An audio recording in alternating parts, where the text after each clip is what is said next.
Hello guys, welcome back to my channel Priya blogs. I hope কি তোমরা সবাই খুব ভালো আছো। তো এখন আমরা সকাল সকাল রেডি হয়ে চলে যাচ্ছি আমার মাসির বাড়িতে। আজকে কিছুদিন আগেই যেই দাদাটা তোমাদেরকে আমি আশীর্বাদী ব্লগ দিয়েছিলাম, ওই দাদারই আজকে আছে হলদি সেরেমনি। তো আমাদের বাড়ি থেকে আমার 4টা মাসি, সবারই বাড়ি আমাদের বাড়ি থেকে কাছে কাছে। তো এই মাসিরও বাড়ি শুধু 2 কিলোমিটার রাস্তা যেতে হয়। তো দেখো আমরা রেডি হয়ে সবাই বেরিয়ে পড়েছি, এখানে টোটোর জন্য ওয়েট করছি, আর দাদা বাইক নিয়ে যাবে। তো ফাইনালি টোটোতে বসে গিয়েছি আমরা। বর্ষার টাইম আর এত বৃষ্টি পড়ছে সকাল থেকে গাইজ, আর কি বলবো, অতিরিক্ত বৃষ্টি হচ্ছে, বিয়ের আগেও এতটা বৃষ্টি পড়েনি। তো দেখো টোটোতে দেখতে দেখতে যাচ্ছিলাম চারিদিকে বর্ষার টাইম, আর কত সুন্দর লাগছিল মাঠটা। তো একটা মাঠ পার হওয়ার পরেই ফাইনালি আমরা পৌঁছে গেলাম আমার মাসির বাড়িতে।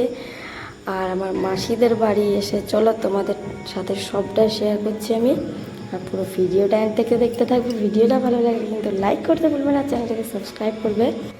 তো এখন আমাদের এখানে মাসিদের বাড়ি নারায়ণ পুজো সকালে হয়ে গিয়েছে, আর চলো মাসিদের সাথে তোমাদেরকে একটু দেখিয়ে দিই। তো এটা হচ্ছে যে মাসির ছেলের বিয়ে, ওই মাসি।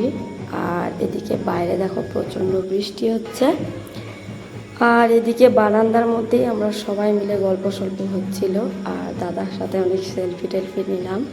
এই দাদারই আজকে বিয়ে, আমার থেকে কিছুদিনেরই বড় শুধু। তারপরে একটু পরেই শুরু হয়ে যাবে হলদি সেরেমনি। তো দেখো এখানে নারায়ণ পুজো হয়েছিল, আর এদিকে এখন আমাদের হলদি সেরেমনি শুরু হয়ে গিয়েছে। পুচকে দেখো এদিকে গাইস কত নাচানাচি শুরু করে দিয়েছে। এদিকে আমাদের হলদি সেরেমনি শুরু হয়ে গেছে, আর হলদি সেরেমনির যেগুলো রিচুয়াল করতে হয় দেখো গ্রামে, ওগুলোই করা হচ্ছে। এদিকে এক এক করে সবাই কাঁসায় ভাজবে এখন এদিকে, আর তারপরে এগুলো আবার অন্য একটা পাশের বাড়িতে হলুদ ভাঙতে যাবে। তো দেখো এখানে সবাই এক এক করে এখন আসবে আর কাঁসায় ভাজবে বরের সাথে। তো দেখতে থাকো তোমরা।